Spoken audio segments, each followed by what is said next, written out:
Hello everyone and welcome to Solent Sports News. I'm your host Abs with your afternoon sports roundup. Chelsea put in another dominant performance in the Champions League last night. This is after a 4-0 thumping of a Europa League winner Sevilla. Olivier Giroud scored all the goals and has left Frank Lampard with the selection headache. The win guarantees Chelsea will top the group no matter how they fare against Krasnodar. Lockdown is officially over now, and that means some fans are finally allowed back into stadiums. We've got Dylan in the studio with us to give us a quick roundup of tonight's Europa League action. Thanks, Abs. But firstly to a stadium without fans. Tottenham travel to Austria to face Lask in the Europa League tonight.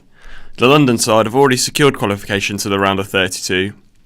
Spurs have a busy calendar of games and will play in the North London derby against Arsenal on Sunday, but Jose Mourinho insists his team are fully focused on Lask. We are in the race. We are one of the most important horses in the race.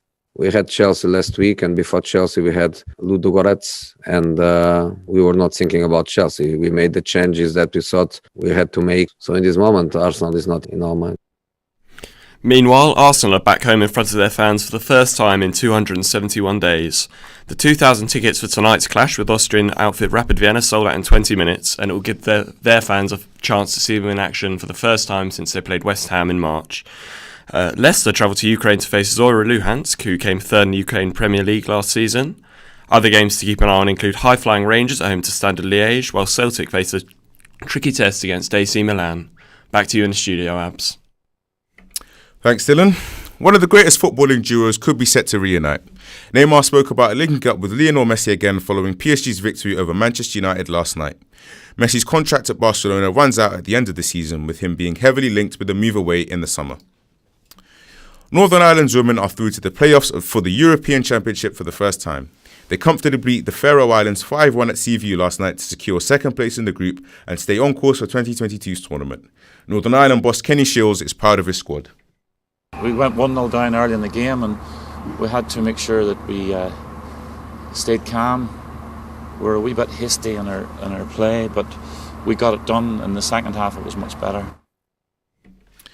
It's coming up towards the end of the year now and awards season is in full swing. Some of our listeners have been giving their thoughts on who they think should be British Sports Personality of the Year.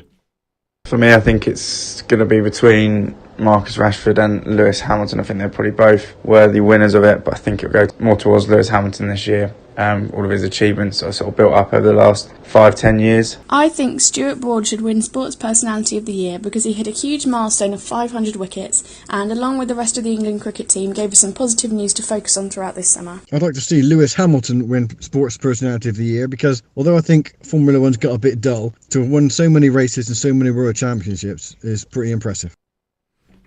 A trainer of a British boxer believes his client will bounce back following a poor weekend. Martin Bowers, trainer of David Dubois, has addressed critics following the fight Saturday night.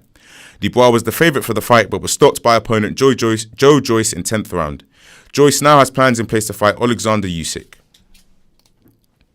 One of the world's greatest athletes has decided to keep playing for another 2 years.